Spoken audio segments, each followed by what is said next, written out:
BDO অফিসে ভাঙচুর এবং এই নিয়ে রয়েছে নির্বাচন কমিশনের কড়া প্রতিক্রিয়া। একেবারে ঘটনাটি কিন্তু আমি বলতে চাইছি চাকুলিয়ার ঘটনা, যেখানে চাকুলিয়াতে আমরা দেখেছি গতকালকে বিধ্বংসী পরিস্থিতি তৈরি হয়েছিল। বিডিও অফিসে তাণ্ডব চালানো হয়েছিল সাধারণ জনতার পক্ষ থেকে, উত্তেজিত হয়ে গিয়েছিল জনতা, যেখানে এসআইয়ের হিয়ারিং এর প্রতিবাদ নেমেছিল তারা, এবং আমরা দেখেছি সরকারি অফিস ভাঙচুর করা হয়েছিল এবং টায়ার জ্বালিয়ে বিক্ষোভে সামিল হয়েছিল তারা। একাধিক জনতা উত্তেজিত হয়ে গিয়েছিল, ভাঙচুর করা হয়েছিল সরকারি অফিসের যে সরকারি যে আধিকারিক রয়েছে তাদের উপরেও কিন্তু হামলার অভিযোগ উঠেছে। আপনারা দেখছেন সেই ছবি, একেবারে বাস দিয়ে লাঠি দিয়ে মারধরের অভিযোগ উঠছে। সরকারি যে গাড়ি রয়েছে সেই গাড়ির মধ্যেও কিন্তু ভাঙচুরের অভিযোগ উঠেছে। ভিডিও কিন্তু এই নিয়ে লিখিত অভিযোগ দায়ের করেছেন এবং আপনারা দেখতে পাচ্ছেন সরকারি যে আধিকারিক রয়েছে তাদের উপরেও কিন্তু হামলার অভিযোগ উঠেছে। ভিডিওর লিখিত অভিযোগে কমিশনের হস্তক্ষেপ, কমিশনের নির্দেশে চাকুলিয়া থানায় এফআইআরও দায়ের করা হয়েছে। একেবারে একই রকম ঘটনা আমরা দেখেছি ফারাক্কা ভিডিও অফিসে, সেখানেও কিন্তু এসআইআর এর হিয়ারিং নিয়ে বিভিন্নভাবে প্রতিবাদে সামিল হয়েছিল সাধারণ জনতা। আপনারা দেখছেন মহাত্মা গান্ধীর মূর্তি ভাঙচুর করা হয়েছে, একেবারে মহাত্মা গান্ধীর মূর্তি ভাঙচুর করা হয়েছে, একাধিক জিনিসপত্র কিন্তু ভাঙচুর করা হয়েছে। এ বিষয়ে বিস্তারিত জানবো, আমাদের সঙ্গে টেলিফোন লাইনে যুক্ত হয়েছে এই মুহূর্তে আমাদের প্রতিনিধি সচিন। সচিন, আমরা দেখেছি চাকুলিয়ায় যে ঘটনা গতকাল, একেবারে 15/1/2026 ঘটনা, যেখানে ভাঙচুর করা হয়েছে একাধিক সরকারি জিনিসপত্র, সরকারি আধিকারিকদের উপরেও নাকি হামলার অভিযোগ উঠেছে।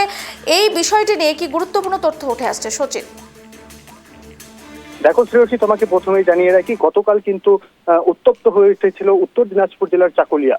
এই চাকুলিয়ায় দেখা গিয়েছিল গতকাল বিভিন্ন এলাকায় রাস্তা অবরোধ করে বিক্ষোভ দেখাতে এবং তারপর যে বিডিও অফিস রয়েছে সেখানে গিয়ে ভাঙচুর চালাতে এবং সমস্ত জিনিস বিডিও অফিসের ভাঙচুর করে আগুন লাগিয়ে দেওয়া হয়, এমনটাই কিন্তু দেখা গিয়েছিল। তারপর থেকে কিন্তু এলাকা থমথমে পরিবেশ সৃষ্টি হয় এবং এলাকায় পরিস্থিতি নিয়ন্ত্রণে আনতে পুলিশ কিন্তু বিভিন্ন জায়গায় টহলদারি চালায় এবং বিভিন্ন জায়গায় পুলিশ মোতায়েন করা হয়। তবে আজকের যে ছবি, সেই ছবি কিন্তু গতকালের থেকে স্বাভাবিক রয়েছে।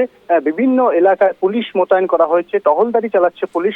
তবে এই ঘটনায় এখনো পর্যন্ত কিন্তু 19 জনকে গ্রেপ্তার করা হয়েছে, এই বিষয়টা জানিয়েছেন আমাদের ইসলামপুর পুরুলিয়া জেলার পুলিশ সুপার জবি থমাসকে, এবং তাদেরকে আজ ইসলামপুর মহকুমা আদালতে তোলা হবে এবং পুরো ঘটনা এর পিছনে কি রয়েছে, কারা রয়েছে, পুরো ঘটনা কিন্তু তদন্ত শুরু হয়েছে।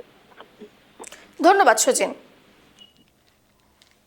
যে খবরের দিকে আমাদের নজর রয়েছে, দুষ্কৃতীদের কোনো রেয়াত নয়, নির্বাচন কমিশন দাবি জানিয়েছে। চাকুলিয়াতে আমরা গতকাল যে ঘটনা দেখেছি, বিধ্বংসী পরিস্থিতি, সেখানের উত্তেজিত জনতা রীতিমতো বিভিন্ন জায়গায় ভাঙচুর করে, বিডিও অফিসের সরকারি জিনিসপত্র, নথিপত্র তারা আগুন দিয়ে পুড়িয়ে দেয়, সেই ছবি কিন্তু আপনারা দেখছেন। এই নিয়ে কিন্তু নির্বাচন কমিশন এখন সক্রিয় হয়েছে।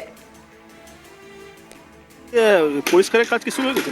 হ্যাঁ, আমরা সকাল থেকে স্যার বলেছেন আমাদের পরিষ্কার পরিচ্ছন্ন এগুলো করতে সরাতে বলেছেন, নিজস্ব জায়গা রাখতে বলেছেন, তার জন্য আমরা সবাই মিলে কি হয়েছিল?